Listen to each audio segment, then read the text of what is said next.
De la misma manera como de alguna forma una piecita, un puzzle, una ficha puede llenar completamente un cuadro completo en un rompecabezas, Dios constantemente está buscando corazones que tengan la forma correcta, vidas que sean conforme al corazón del Padre, que aprendan a escuchar su voz, que sepan entender y discernir en medio de los tiempos lo que Dios está demandando de nosotros para hacer su voluntad. Eso es lo que Dios está esperando de cada uno de nosotros. Hola amigos, bienvenidos a nuestra casa, el canal de la Iglesia Cristiana Cuadrangular Transformación. Aquí encontrarás mensajes poderosos y transformadores que te inspirarán y te fortalecerán. Únete a nosotros para crecer en fe, amor y esperanza. Dale me gusta, suscríbete y comparte para que más personas puedan disfrutar de esta maravillosa transformación. Muy bien. Quería preguntar para comenzar, y quiero ver las manos levantadas de aquellos que les gustan los rompecabezas. ¿A cuánto les gustan los rompecabezas? Y los que no, ¿por qué no? Yo creo que todos los que de alguna manera, bueno, lastimosamente ya no es un juego tan común en los niños, ya no se ve tanto a los niños jugando con rompecabezas, pero yo recuerdo que se convertía en nuestra niñez y nuestra adolescencia en un pasatiempo maravilloso, ¿cierto? En donde cuando terminábamos hubiéramos querido tener tal vez nuestros celulares para haberle tomado fotos a esos grandes rompecabezas que armamos, ¿cierto? Ahora, con los rompecabezas experimentamos dos sensaciones. Una, de satisfacción en el momento en el que lo completamos, ¿cierto? Wow, eso es una sensación muy especial y muy importante para nuestras vidas. Nos sentimos realizados, ¿cierto? Pero también hemos experimentado la frustración de no encontrar esa ficha. Y es más, en muchas ocasiones esa frustración ha sido tan fuerte y tan grande que hemos dejado ahí. Que hemos claudicado en el deseo de completar, ¿cierto? Nuestro rompecabezas porque una pieza no la hemos encontrado. Ahora, es interesante porque una sola piecita, ¿cierto? O un solo puzzle le llaman, ¿cierto? Con lo que yo he denominado la forma correcta. Ojo con esto porque este es el título del sermón. La forma correcta. No solo esa piecita con esa forma correcta, no solo completa un cuadro, sino que le da sentido al todo, ¿cierto? Todo cobra sentido cuando esa pieza está. Incluso terrible cuando terminamos el rompecabezas y nos dimos cuenta que se perdió una pieza y queda ese huequito ahí y uno dice, ¿por qué? Se perdió. ¿Quién cogió el rompecabezas la última vez? Que perdieron una piecita, un puzzle. Ahora, hablo esto con respecto a la forma correcta, lo que representa esa piecita que con sus bordes llega al lugar indicado, ¿cierto? Cubre todo el espacio y llega a cumplir un propósito. En el relato bíblico, para empezar a aplicarlo, vemos también que Dios está constantemente buscando una pieza en un momento, en un lugar de la historia. Dios constantemente está en la búsqueda de un hombre o una mujer que cumpla su voluntad, que conozca su corazón, que incline su vida y entienda la dirección correcta. Ese hombre y esa mujer deben tener precisamente esa forma correcta. Y cuando hablo de la forma correcta, estoy hablando específicamente de lo que la Biblia nos habla y nos enseña de ser alguien conforme al corazón de Dios. Ser esa pieza que llena los requisitos de un hombre o de una mujer que agrade a Dios. Ese puzzle, esa pieza, esa ficha, llámelo como quiera llamarla, que Dios pueda usar porque está rendida completamente a los pies del Señor y lo único que quiere hacer es su voluntad. Dios está buscando la forma correcta, la forma precisa. Si observamos la Biblia, encontramos que en el paso del tiempo, Dios va buscando a alguien que quiera dejarse usar para su gloria. A alguien que sepa decodificar la intención de su corazón para ese momento específico Y de esa manera es que ubica a hombres y a mujeres para establecer su plan y su propósito. Yo quiero organizar en la mente y en el corazón suyo la idea central de esta introducción. De la misma manera como de alguna forma una piecita, un puzzle, una ficha puede llenar completamente un cuadro completo en un rompecabezas, Dios constantemente está buscando corazones que tengan la forma correcta, vidas que sean conforme al corazón del Padre, que aprendan a escuchar su voz, que sepan entender y discernir en medio de los tiempos lo que Dios está demandando de nosotros para hacer su voluntad. Eso es lo que Dios está esperando de cada uno de nosotros. Ahora, lo curioso frente al tema es que en muchas ocasiones pensamos que Dios va a escoger a una persona perfecta para hacer su voluntad. Tenemos la idea equivocada de que Dios va a usar a un hombre o a una mujer, ¿cierto?, frente a una necesidad, y que esa persona que Dios va a usar, que Dios va a ubicar, que Dios va a poner, tiene que cumplir todos los requisitos de una persona perfecta. Es más, nos encontramos en muchas ocasiones en ese deseo de exigir esa perfección, sobre todo de los líderes espirituales. Y queremos que los líderes espirituales no tengan ningún tipo de error porque se supone que Dios los escogió. Y déjenme decirle que por eso escojo precisamente la palabra correcto o correcta. ¿Por qué escojo esa palabra? Porque es mucho más preciso que Dios busca hombres correctos, mujeres correctas, que hombres perfectos y mujeres perfectas. ¿Por qué razón? Porque no los va a encontrar. Porque no existe el hombre perfecto, no existe la mujer perfecta, no existen. No hay, de esos no han hecho todavía. De hecho, alguno podrá decir en estos momentos: pastor, pero yo creo que usted está equivocado, porque Dios nos llama. Jesús dijo: sed perfectos como vuestro Padre es perfecto. Miren, lo dice precisamente en Mateo capítulo 5, versículo 48, vamos a leerlo. Dice: sed pues vosotros perfectos como vuestro Padre que está en los cielos es perfecto. Entonces alguno podría decir: lo que está sucediendo aquí es que estamos equivocando, pastor, o se está equivocando en lo que está diciendo, porque está diciendo que Dios no quiere que seamos perfectos. No, yo no estoy diciendo eso. Dios no va a buscar perfectos, Dios los va a ir perfeccionando. Amén. Pero escúcheme bien, porque quiero que entienda bien esto antes de poder entrar al tema específico. Y de hecho les voy a decir que esto es una serie. Yo creo que nos vamos a demorar, Dios mediante, por ahí unos 3 domingos para poder desarrollarla completamente. Y me ha bendecido muchísimo, y espero que sea de bendición también para su vida. Y yo quiero que ahí donde usted esté, usted pueda pensar: ¿será que la Biblia tiene una contradicción? ¿Será que si Jesús nos está diciendo sed perfectos, y sabe el mismo Dios que no cumplimos esa perfección, entonces como que no casa, pastor? ¿Cómo así que Dios nos está invitando a ser perfectos cuando Él sabe que no podemos serlo? Ojalá pudiéramos serlos. Solo va a haber un día en donde la palabra del Señor dice que en un abrir y cerrar de ojos seremos transformados. Y esto corruptible se vestirá de incorruptibilidad, dice la palabra del Señor. Amén. Pero entonces, ¿qué quería decir Jesús en este versículo? Pues en este versículo como tal, Jesús, para poderlo entender, necesitamos entender el contexto. Y Jesús viene hablando específicamente del amor a los enemigos.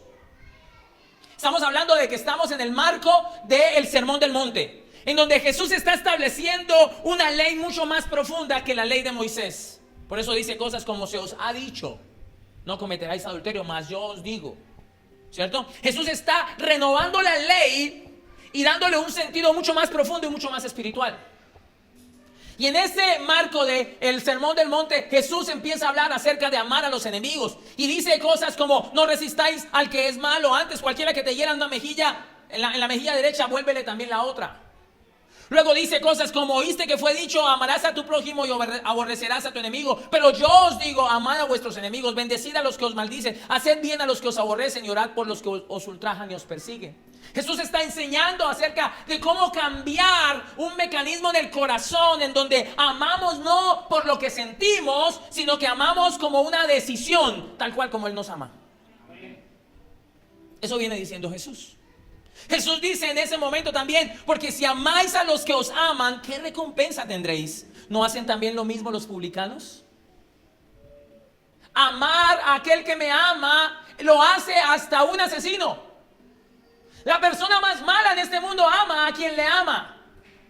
Y Jesús ahora nos está invitando precisamente a amar a los que nos hacen daño.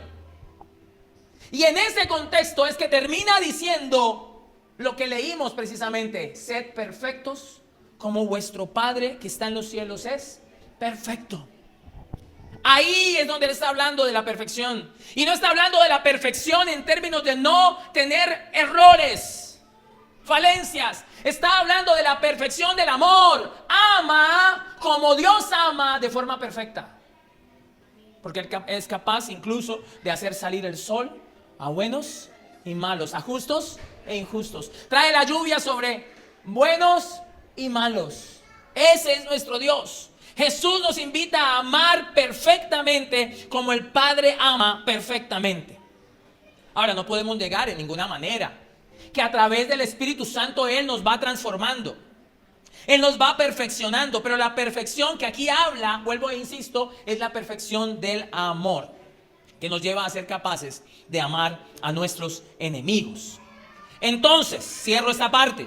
La perfección, escúchame bien, viene el día de la transformación, ¿vale? ¿Listo? La perfección nuestra vendrá el día de la transformación. Pero el ser correcto es lo que Dios está buscando de nosotros día a día. Dios está buscando de cada uno de nosotros ser el hombre correcto, la mujer correcta. Aló. Él quiere que seamos correctos. Ahora, si hablamos de alguien correcto, si hablamos de alguien conforme al corazón de Dios, que tiene la forma correcta, como esa piecita que casa, necesitamos hablar de David, del rey David. Miren lo que dice la palabra del Señor en el primer libro de Samuel, capítulo 13, versículo 14. Dice: mas ahora tu reino no será duradero. ¿A quién le está diciendo eso? A Saúl. Jehová se ha buscado, ¿qué dice?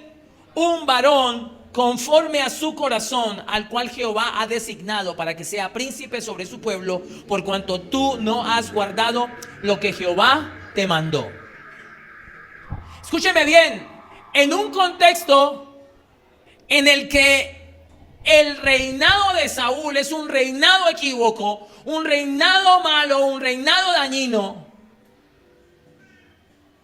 en un contexto en donde hay un rey que no ha querido obedecer al Señor, Dios levanta a un hombre que desde su corazón empieza a agradar al Señor. Y ese hombre era David precisamente.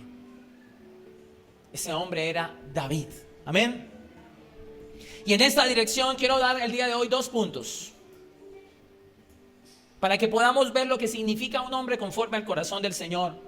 Un hombre que tenía la forma correcta, una pieza correcta que llena el cuadro de la voluntad del Señor. Amén. Y para eso quiero que usted tenga pendiente, por favor, y si puede anotar, anote. Primero, la forma correcta en el lugar que le correspondiera. Eso es David. David era un hombre conforme al corazón de Dios porque tenía la forma correcta en el lugar que le correspondiera.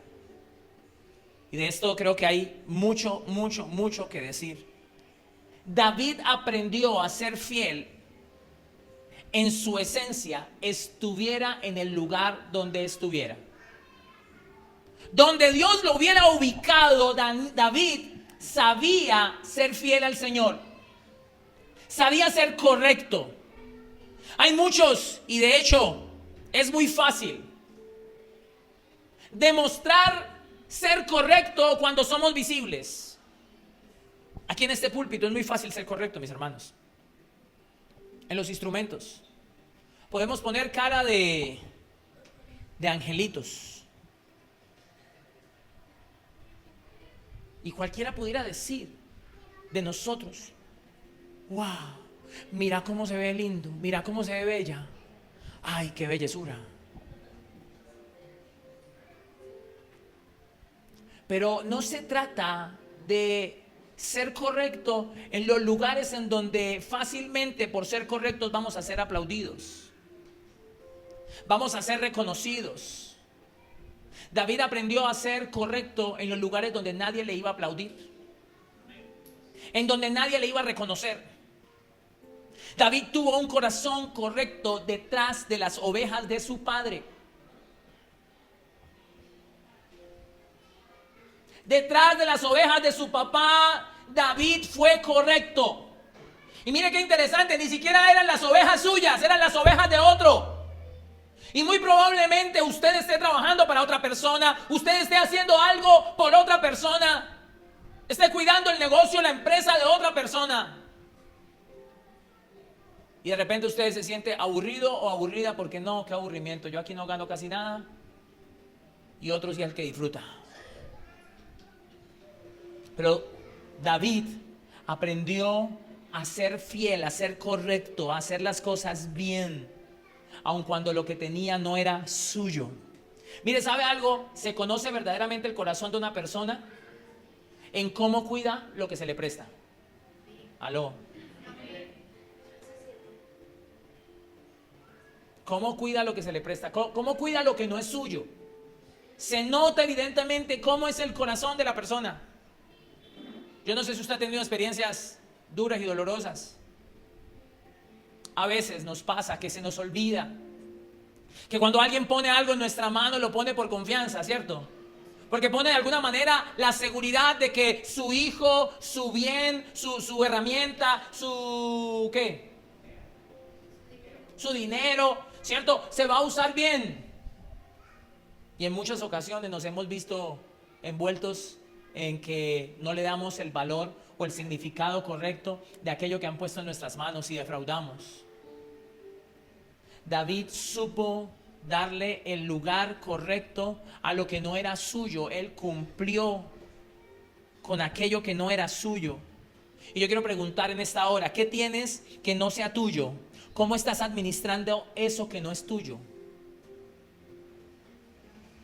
Porque eso habla en muchas ocasiones de que si no aprendes a administrar lo que no es tuyo, ¿cómo vas a administrar lo que sí es tuyo?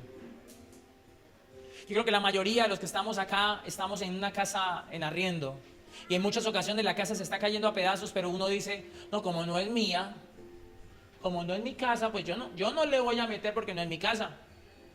Pero ¿quién es el que está usando? ¿Quién es el que está viviendo bien o viviendo mal? Paredes llenas de moho y somos nosotros los que nos estamos tragando ese moho todos los días. Si no lo detenemos, el dueño puede que no le importe, no le interese, pero quien está siendo afectado soy yo. ¿Qué estás haciéndolo con lo que no es tuyo? Ahora, si lo ampliamos mucho más, escúcheme bien, si ampliamos mucho más el tema, la cosa se pone mucho más delicada. Porque ¿qué tenemos nuestro que realmente sea nuestro? ¿Qué tenemos en la mano que realmente sea nuestro? ¿Su empresa? ¿Su familia? ¿Su negocio? Si todo es de Dios. ¿Su trabajo? ¿Qué estás haciendo con eso que Dios ha puesto en tu mano, de lo cual un día Dios mismo te va a pedir cuentas?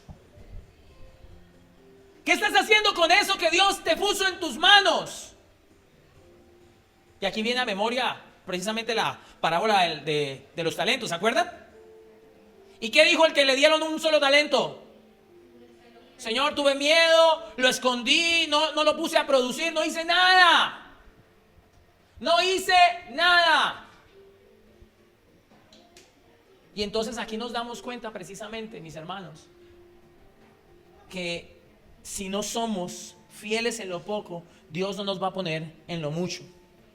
David estaba en esa posición y en ese lugar en que, entre comillas, nada importa o nada es valioso, pero Dios allí esperaba que hubiese sido correcto.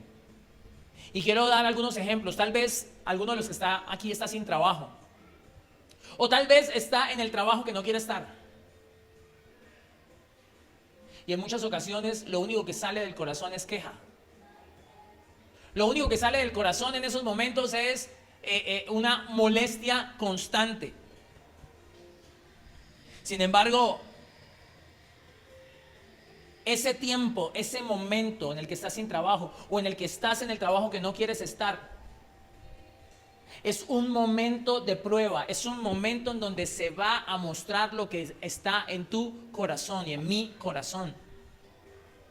Ese momento, ese lugar, Dios sabe dónde estás. Dios sabe en qué momento estás de tu vida, pero el Señor está esperando que tu corazón sea un corazón correcto y aprendas en eso que no tienes en este instante. Aprendas a administrar tu tiempo, a hacer las cosas bien. Mire, de repente también hay algunos que están enamorados, que quieren salir de casa, nuestros adolescentes, nuestros jóvenes, quieren empezar a soñar. Pero en muchas ocasiones no son ni siquiera correctos con lo que tienen en casa, con su habitación, con sus cosas. ¿Cómo vas a estar preparado o preparada para proyectar una vida de independencia si dentro de casa, con cosas que ni siquiera son tuyas, llamémoslo así, porque son las cosas de tus papás? Si no eres capaz de administrar eso que no es tuyo, ¿cómo Dios te va a poner en algo mucho más? ¿Aló? Ahora, si no somos correctos con lo que tenemos en el lugar en que estamos, no podemos ser correctos con algo más grande que Dios quiera poner en nuestra mano. Llámese empresa, hogar, ministerio. Si tú no eres fiel en lo poco, Dios no te va a poner en lo mucho. Lucas capítulo 16, versículo 10, dice precisamente esto. El que es fiel, lo lee conmigo por favor a la voz de 3, 1, 2, 3. Vamos primero con la Reina Valera. Ahí están los dos. 1, 2, 3.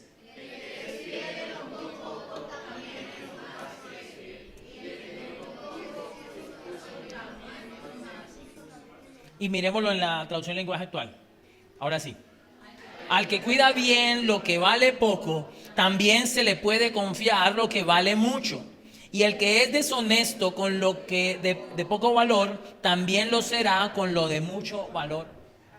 Hermano, usted piense esto, que está lleno de sabiduría en todas las áreas de la vida, no solo en el área económica. Si tú no eres fiel con tus diezmos, con tus ofrendas, ¿cómo quieres que Dios te bendiga más? No te va a bendecir, mis hermanos, no te va a bendecir, porque Él sabe que solamente podrá poner sus riquezas en gloria, que es la promesa que dice precisamente en Filipenses, sus riquezas en gloria en manos de aquellos que son fieles en lo poco. Porque sabrán ser fieles en lo mucho. Sabrán ser fieles en lo mucho.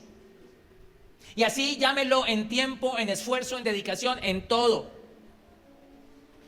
Muchos quieren ser correctos en la bendición. Yo he escuchado como ni se imaginan. Pastor, cuando Dios me bendiga, espérese y verá. Lo he escuchado muchas veces. Y llega el momento y Dios los bendijo y no aparecieron por ningún lado. Y no les estoy mintiendo, mi hermano, no estoy tratando de inventar cuentos, no, porque es que el que no aprende a ser fiel en lo poco no va a ser fiel en lo mucho. No lo va a hacer. Si fuera a hablar de los diezmos específicamente, como el 10%, claro, si a ti te entran 10,000 pesos, dar 1,000 pesos de pronto no va a ser tan difícil. Sin embargo, el que no aprende a dar 1,000, no va a saber dar 10,000 cuando gane 100,000. Ni mucho menos va a dar 100,000 cuando gane 1,000,000. Ni mucho menos va a dar 1,000,000 cuando gane 10 millones. Y suba desde ahí. Va a decir, no, eso es mucha plata. No va a entender que el verdadero sustento del 90% está en el 10% que consagramos. La palabra del Señor dice, si la raíz es bendecida, es bendecido todo el árbol.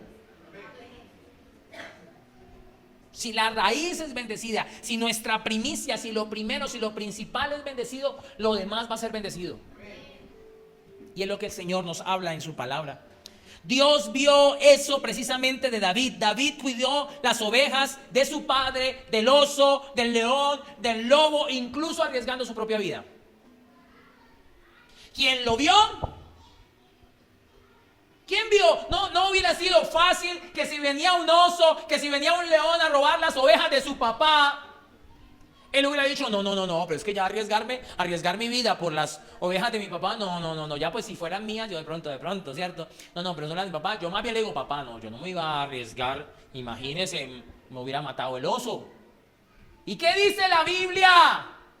Que David se arriesgó y peleaba contra el oso, peleaba contra el león, y si la tenía en sus quijadas, se la arrancaba de las quijadas. ¿Quién lo vio? Solamente Dios. Como nosotros, y más en este tiempo en donde buscamos la recompensa inmediata, todo lo que queremos ya, queremos el reconocimiento, el aplauso, el agradecimiento de alguien inmediatamente, y como eso no lo tenemos inmediatamente, nos cuesta el proceso de ganarnos la confianza, de ganarnos algo que debe contar con nuestra dedicación y con nuestra muestra y con nuestra paciencia y con permanecer. Nos cuesta eso, mis hermanos. Queremos todo en bandeja de plata. Pero David entendió, porque él tenía la forma correcta, su corazón era la pieza correcta. Porque aprendió a ser fiel en lo poco, en el lugar donde estaba, donde Dios lo había puesto. Ahora, no solo cuando estaba bajo la tutoría de su padre y estando al cuidado de las ovejas, sino también cuando estuvo en el desierto huyendo de Saúl, su corazón fue correcto. Estaba ahora en otra posición, porque en el otro lado, de alguna manera tenía su casa, ¿cierto? De alguna forma tenía los de su casa cerca. Ahora está huyendo de Saúl, ahora no tiene a nadie. ¿Cuál sería la fácil? Escúcheme bien. ¿Cuál sería la fácil de alguien al que no le están resultando las cosas? Renegar de Dios. Desechar a Dios. Dios no sirve, Dios no funciona. Esto es una mentira, esto es una falacia. Me están inventando, me están echando cuento. No me está funcionando. Sin embargo, David en ese instante, en medio de la angustia, David sabía a quién debía ir. Y siempre en el momento de la angustia fue a la presencia de Dios. En el momento en el que las cosas no funcionaban, fue a la presencia de Dios. En el momento en donde otros abandonan por causa de la falta de evidencia del respaldo divino, David permaneció confiando. Salmo 56, versículo 3 al 4. Miren lo que dice. En la traducción lenguaje actual se lo leo desde aquí, dice: cuando siento miedo confío en ti, mi Dios, y te alabo por tus promesas. Confío en ti, mi Dios, y ya no siento miedo. Nadie podrá hacerme daño jamás. ¿Sabe cuándo está diciendo esto David? ¿Se acuerdan ustedes la historia en donde David fue tomado por los filisteos cuando él estaba huyendo? ¿Se acuerdan ustedes qué hizo David en ese instante? Literal, se hizo el bobo. Literal. Se hizo el bobo, empezó a botar espuma. Y los que estaban allí, mire, tenemos a David, el que mató a Goliat. Ese era el guerrero de Saúl, del ejército de Israel. Y el rey de Filisteo lo miró y le dijo: ¿quién dijo que es ese man? ¿Cómo le ocurre? Mire, ese no es. Saquen de aquí ese loco, ese bobo ahí. En esos momentos, lo que lo hizo a él ser un actor digno de un premio Oscar fue el miedo que tenía. Y el Salmo 56 fue una expresión de confianza. Señor, en el día en que temí, confío en ti. En el día que tuve miedo, decidí confiar en ti, Señor. Imagínense usted a David diciendo: Señor, ¿de qué sirve seguirte? No me habían ungido como rey, no me habían escogido, no era yo el dulce cantor de Israel. No me quiso matar Saúl a mí, no me quiere matar aún. Pero aún en ese instante, no sé en qué lugar, escúcheme, no sé si usted está detrás de las ovejas de alguien. No sé si usted está huyendo porque lo están persiguiendo, lo están atacando, lo están señalando, lo están ultrajando. No lo sé, mis hermanos. Pero ser la forma correcta, la pieza correcta, tiene que ver con permanecer en el lugar en el que Dios te puso. Ser fiel en ese lugar. Sigamos entonces viendo la forma correcta del corazón de David. ¿Cuál era la forma correcta del corazón de David? Segundo, la forma correcta ante la casa de Dios. ¿Cuál era la perspectiva de David en la casa de Dios? Con respecto a la casa de Dios, ¿cómo era? Pues déjenme decirle que era evidente la conexión que David tenía con la casa de Dios. Pregunto. ¿Cuántos quieren ser hombres y mujeres conforme al corazón de Dios? ¿Cuántos quieren tener la forma correcta? Esa pieza correcta, hacer esa pieza correcta, ese puzzle correcto, que haga la voluntad de Dios. Pues entonces démonos cuenta cómo esa forma correcta casa perfectamente con David y su amor hacia la casa del Señor. David amaba la casa del Señor. Meditemos, escúcheme bien, que no estamos ni siquiera hablando del tabernáculo de Moisés. Porque el tabernáculo de Moisés incluso tenía una estructura interesante. Si bien era una tienda de campaña, tenía unas formas y unas maneras bastante interesantes. Ni mucho menos era, en el caso del tiempo de David, el templo que luego construiría su hijo Salomón. No era ni lo de Moisés ni lo de Salomón. Era sencillamente una pequeña carpa, una pequeña tienda en donde estaba el arca del pacto. No había más. Todo lo demás había sido destruido, dañado, robado por los filisteos. No había una estructura mayor. Era algo muy sencillo.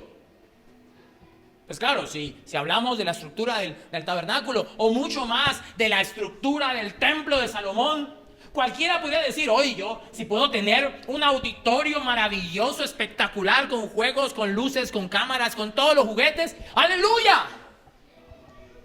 Pero no, lo de David era una carpita pequeña donde ahí estaba el arca del pacto, que incluso él mismo fue el que luchó por traerla. Un día la trajo mal y murió alguien. Y esa arca del pacto llegó a la casa ¿de quién? De Obed-edom. ¿Se acuerdan ustedes de esa historia? Y 3 meses duró allí esa arca del pacto, y luego lo trajo como debía ser. Y allí David demostró, escúcheme bien, demostró.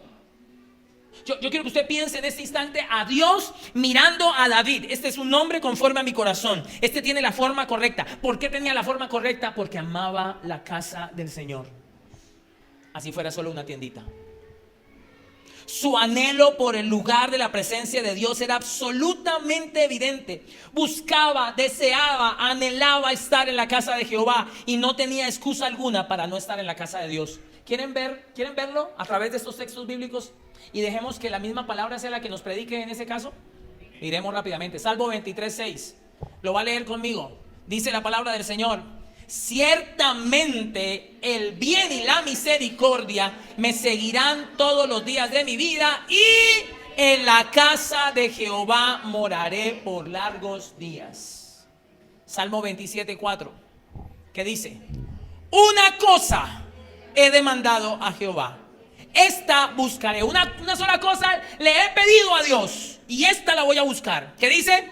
Que esté yo en la casa de Jehová. ¿Cuándo? Cada mes.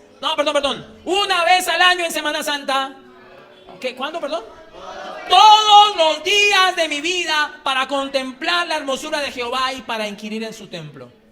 ¿Cuánto quería estar David en el templo? ¿Cuánto quería estar en la casa de Dios? Igual que nosotros. Yo me asombro de la cantidad de hermanos que me dicen: pastor, préstame las llaves porque yo necesito ir a la casa del Señor a orar. Estoy abrumado. Se me va a dañar ya la llave de tanto prestarla. Que no se note la ironía, ¿no? Salmo 26:8. ¿Qué dice? Dice: Jehová, la habitación de tu casa he amado, y el lugar de la morada de tu gloria. Yo no sé si ustedes están notando algo aquí interesante.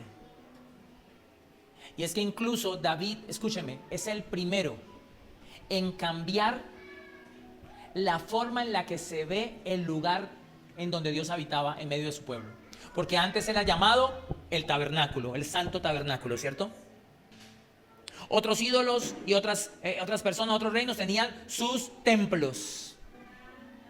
Pero aquí David está repitiendo constantemente, ya que no era tabernáculo, templo, sino que le está diciendo casa, la casa, la casa.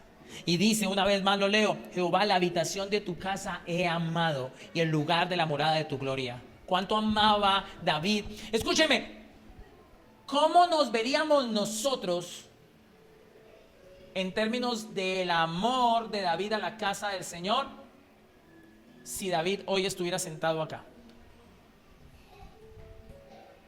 ¿Qué pensaría David? Miren lo que dice, hoy no termino todavía. Salmo 26, 8, es el mismo texto, ¿no? Pero en otra versión, en la traducción lenguaje actual dice: Dios mío, ¿qué dice? Yo amo el templo donde vives, donde se hace presente tu grandeza. Salmo 65, 4, en la nueva traducción viviente. Miren cómo dice hermoso esta parte, dice: cuánta alegría para los que escoges y acercas a ti, aquellos que viven en tus santos atrios. ¿Qué dice ahí? ¿Qué festejos nos esperan dentro de tu santo templo? Miren la expectativa que tenía David. Vamos, ¿y vamos a qué? Vamos a festejar, es una fiesta, es una celebración a nuestro Dios. Yo veo a varios que no tienen cara de fiesta hoy. Yo veo a varios los veo con cara en pijamada todavía. Salmo 69, 9, miren lo que dice David en la traducción del lenguaje actual: el amor que siento por tu templo, ¿qué le hace? ¿Lo tienen ahí? No, otra vez. El amor que siento por tu templo, ¿qué hace? Me quema como un fuego. Por eso me siento ofendido cuando te ofenden a ti. Miren. O sea, imagínense, háganle cuenta que David está aquí y que viera la actitud suya y la actitud mía en el templo. ¿Cómo se sentiría David? Yo creo que David se pararía y lo miraría y dice: ¿y usted por qué está durmiendo? Usted está en la casa de Dios, ¿usted cómo se va a dormir? Hágame el favor. Y de repente usted le dice: no, es que estoy cansado, es que usted no se imagina, yo madrugué. ¿Y usted cree que yo no? ¿Y usted cree que para mí es fácil también venir? No, señor. Por favor, en la casa del Señor se respeta. ¿Se imagina David? Yo me lo imagino así, no sé usted. Ay. ¿Cuántos quieren ser conforme al corazón del Señor? Creo que necesitamos aprender que esta es la forma correcta, ¿no? Esta es la pieza, así debemos ser. Aló. Vean conmigo, yo debo ser como David. Salmo 122, 1. Ay. Uy. Sencillo, cortico. ¿Qué dice? 1, 2, 3. Yo me alegré con los que decían: a la casa de Jehová iremos. Y me encanta esto de estudiar la Biblia, porque le da a uno la posibilidad de analizar y razonar los textos bíblicos. Y aprovecho en ese proceso de razonamiento decir lo siguiente: si David se alegraba con los que decían: a la casa de Jehová iremos, ¿qué le sucedía al corazón de David con los que le decían: a la casa de Jehová no iremos? Si él se alegraba con los que decían: hay servicio, hay culto, vamos. Y él dice: sí, vamos. ¿Usted se imagina qué sentía David con los que decían: ay, no, hoy no voy a ir? Estoy cansado, estoy estresado, Dios me entiende. ¿Ah? Estoy cansado. El Señor conoce mi corazón. Y David le diría: sí, el Señor conoce que usted tiene un corazón perezoso. Sí, que no le importa la casa del Señor. ¿Eso le diría a David o no? Lo que estamos viendo aquí es que había un interés muy sentido en David por la casa del Señor. Y no lo estoy diciendo yo, lo dice la palabra. Saquen entonces conclusiones. Ahora, era tan valiosa la casa de Dios para David que aún en el lecho de su muerte, miren lo que dijo. Miren lo que dijo. Primer libro de Crónicas, capítulo 29, versículo 1 al 3. Dice: luego el rey David se dirigió a toda la asamblea y dijo, recuerden que David está a punto de morir acá: mi hijo Salomón, a quien Dios evidentemente ha elegido para ser el siguiente rey de Israel, es aún joven y sin experiencia. El trabajo que él tiene por delante es enorme, porque el templo que construirá no es para simples mortales, es para el Señor Dios. Usando cada recurso a mi alcance, he reunido todo lo que pude para construir el templo de mi Dios. Así que hay suficiente oro, plata, bronce, hierro y madera, al igual que grandes cantidades de ónice y otras joyas costosas y todo tipo de piedras finas y mármol. Versículo 3, miren lo que dice el versículo 3. Ahora, ¿debido a qué? Vas a repetirlo conmigo. Esa primera parte del texto, versículo 3. 1, 2, 3. Ahora, debido a la devoción que tengo por el templo de mi Dios, miren, él está usando un razonamiento y está diciendo, voy a exponer, debido a mi devoción, a mi amor. Hay otra versión que dice, por cuanto amo profundamente la casa del Señor, dice, entrego todos mis propios tesoros de oro y de plata para ayudar en la construcción. Esto es además de los materiales de construcción que ya he reunido para su santo templo. David dijo, mire, yo me puse, administré y tenemos oro y plata y piedras preciosas y todo, pero aún así, porque amo, yo quiero ser conforme al corazón de Dios y yo me imagino a Dios mirando y ¿qué le dio? ¿A qué le dio? Yo pregunto, ¿quién le dijo a David que debía amar la casa de Dios? Fue él. Fue él que dijo, yo quiero amar a mi Señor. Y si mi Señor se mueve en su casa, yo voy a amar su casa. Voy a amar el lugar de su presencia. Estoy hablando de la iglesia del pastor Corson. El lugar donde Él se mueve, el lugar donde Él habita, el lugar donde se ha consagrado para que Él dirija a su pueblo. Yo necesito amar. Si quiero ser un hombre conforme al corazón de Dios, si quiero ser esa pieza que haga la voluntad del Padre, escúchenme bien, yo quiero ser como David, yo quiero ser un hombre conforme al corazón del Señor. Yo necesito, primero, no solamente ser fiel en el lugar en el que Dios me ponga, en donde Dios quiera que yo esté en medio de mi proceso. Lo vimos detrás de las ovejas de su papá, lo vimos aún en las cuevas de Adulán huyendo de Saúl, y fue fiel a Dios. Todos sabemos que vino a ser luego rey y tuvo todas las riquezas del reino, pero cuando no tenía nada, aún allí era fiel al Señor. ¿Cuántos creen que Dios nos va a bendecir? Amén. ¿Cuántos creen que Dios los va a bendecir? Amén. Sea fiel cuando no tiene. Sea fiel a Dios cuando no tiene. ¿Se ha escuchado al hermano? Casi no. Dice algo bastante interesante, que David no estaba diciendo que estaba poniendo de sus tesoros para su altar individual, su altar personal, para su lugar en el que él se encontraba con su Dios, no, sino para el lugar en donde todos se encontraban con Dios. Él estaba aportando para el lugar en donde en comunidad adoraban, exaltaban y se encontraban con el Señor. Mis hermanos, yo creo que estos principios no han cambiado. Los que hemos intentado cambiar somos nosotros. Los que hemos intentado buscar las excusas para no comprometernos realmente a ser hombres y mujeres conforme al corazón del Señor. Por eso Dios todavía sigue buscando. Dios está allá en el cielo mirando a ver quién quiere tener la forma correcta. Dios no está esperando que tú seas perfecto, sino que tengas un corazón correcto. En el lugar donde Dios te puso, sé fiel al Señor. Haz las cosas bien, honra al Señor en tu trabajo, en tu empresa, en donde quiera que estés. Honra al Señor, que sea evidente que tú eres un hijo de Dios. Pero nunca pierdas el amor por la casa del Señor. No puede haber algo. Si tú le preguntas a David, yo quiero que cuestionemos esto. ¿Será que David estaba desocupado y por eso quería estar todos los días en la casa del Señor? ¿Será que él cuando fue rey no tenía nada que hacer y dijo, bueno, era ir a la casa del Señor a orar, vamos a ver? No, era un rey, mis hermanos. Haga de cuenta, en función y entendiendo las diferencias, un presidente. Pero él no podía dejar de pasar un día en la casa del Señor. David fue un hombre conforme al corazón de Dios, es decir, escúcheme bien, David tenía la forma correcta porque amaba lo que Dios amaba, y esto es su casa, su obra. ¿Tú quieres evidenciar que amas al Señor?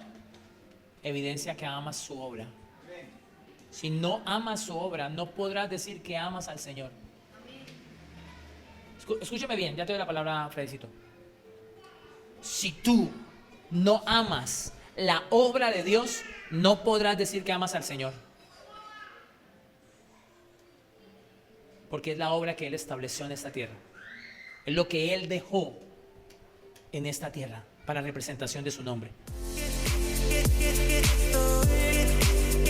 es